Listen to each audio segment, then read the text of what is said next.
अनुभव क्रमांक 124. शेषाचार्य अग्निहोत्री. अक्कलकोटास शेषाचार्य अग्निहोत्री म्हणून फार सात्विक ब्राह्मण होते.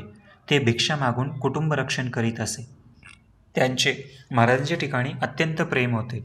ते दर्शनास गेले म्हणजे श्रींनी प्रेमाने पाय पुढे करावे आणि ह्यांनी आवडीने दर्शन घ्यावे. तपकिरीची डबी पुढे करावी आणि श्रींनी चिमूट घेऊन ओढावी. याप्रमाणे नित्य चालत असे. त्यांचाही नित्य दर्शनास येण्याचा नियम होता.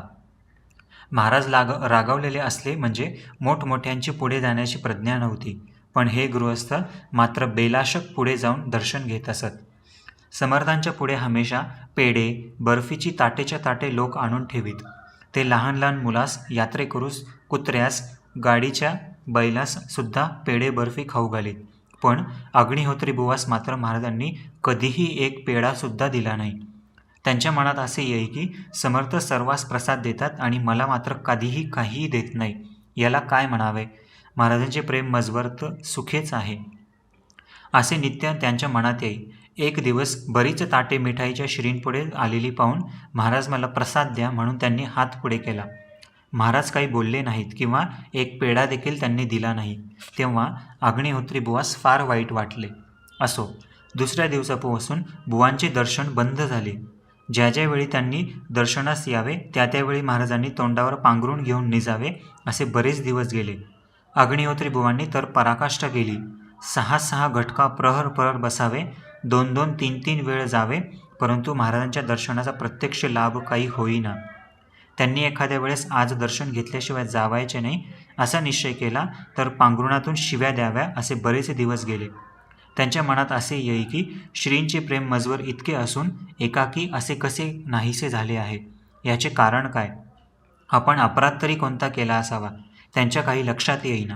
पुढे एक दिवस अग्निहोत्री बुवा खासबागेत शेणाचे गोळे घालण्याकरिता गेले.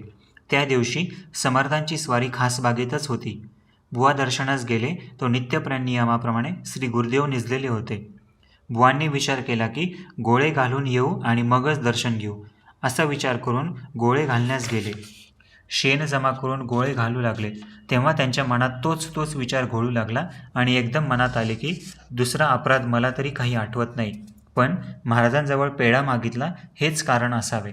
कारण ज्या ठिकाणी मोक्षाधिक गती मिळावायची त्यांच्याजवळ क्षुद्र पेढ्याची वासना धरली. किती मी अधम!